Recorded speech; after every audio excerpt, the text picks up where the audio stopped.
कांग्रेस की भारत जोड़ो यात्रा ऐसे समय पर हो रही है जब उसके सामने कई बड़ी चुनौतियां हैं। इनमें सबसे बड़ी चुनौती ये है कि अपने नेताओं को कैसे पार्टी छोड़ने से रोका जाए और कुछ नेताओं को वापस भी लाया जाए। इसके अलावा अपने कार्यकर्ताओं को कैसे एक्टिव किया जाए और जनता को अपने साथ लाया जाए ताकि 2024 के चुनाव में पार्टी बेहतर प्रदर्शन कर सके। राहुल गांधी की भारत जोड़ो यात्रा अपने उद्देश्यों के साथ इन चुनौतियों का भी सामना कर रही है। कांग्रेस अगर आज अपने अस्तित्व के संकट का सामना कर रही है तो 1998 और 2004 के बीच भी पार्टी की हालत अच्छी नहीं थी। साल 1998 में बीजेपी 13 दिनों के कार्यकाल के बाद सत्ता में लौटी। 2004 के लोकसभा चुनाव में प्रधानमंत्री अटल बिहारी वाजपेयी जीत के लिए पूरी तरह तैयार थे। शाइनिंग इंडिया के नारे के साथ ही ज्यादातर मीडिया पोल बीजेपी के पक्ष में थे, लेकिन इस चुनाव के परिणामों ने सबको चौंका दिया था।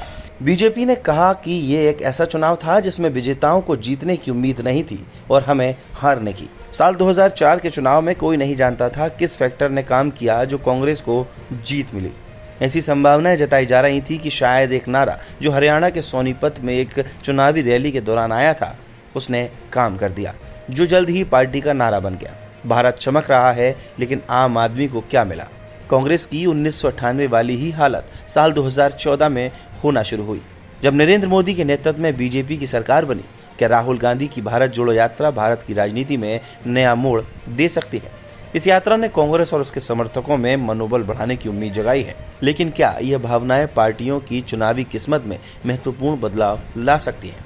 हालांकि इसका जवाब आने वाले महीनों में ही मिल सकता है। आइए एक नज़र उन लंबी पदयात्राओं पर डालते हैं जो संकटग्रस्त राजनेताओं ने की थी, जिनकी वजह से कई बड़े बदलाव आए, क्योंकि अतीत में अक्सर भविष्य के संकेत होते हैं। चंद्रशेखर 1983।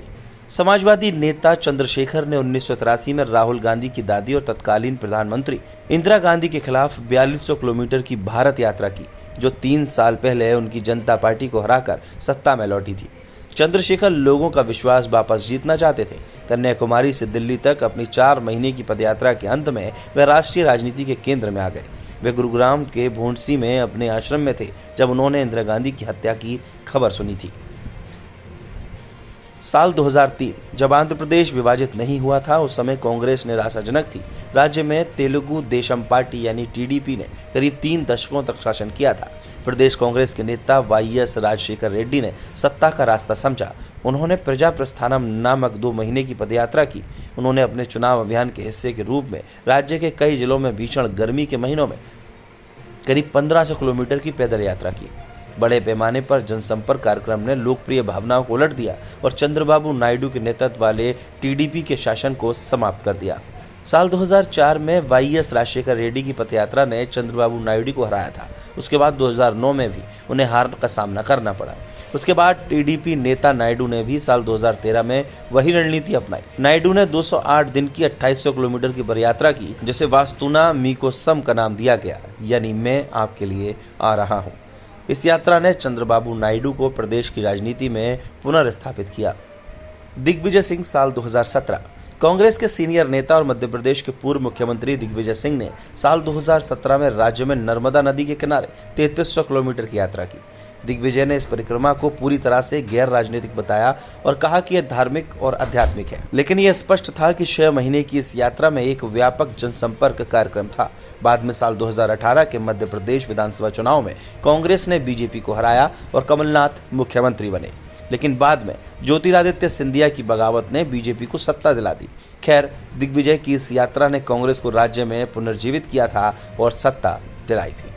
अब कन्याकुमारी से कश्मीर तक राहुल गांधी की 5 महीने की भारत जोड़ो यात्रा हाल के सालों में सबसे लंबी यात्रा है। राहुल को बारिश में सुनने के लिए लोग पहुंच रहे हैं। यात्रा में छोटे बच्चे, युवा, बुजुर्ग, महिलाओं को गले लगाने या अपनी मां सोनिया गांधी के जूते के फीते बांधने की फोटो भी वायरल हो रही है। अब देखते हैं आने वाले समय में भारत जोड़ो यात्रा क्या कमाल कर पाती है। अगर आपको भी ये वीडियो पसंद आई हो तो इस वीडियो को लाइक ज़रूर करें।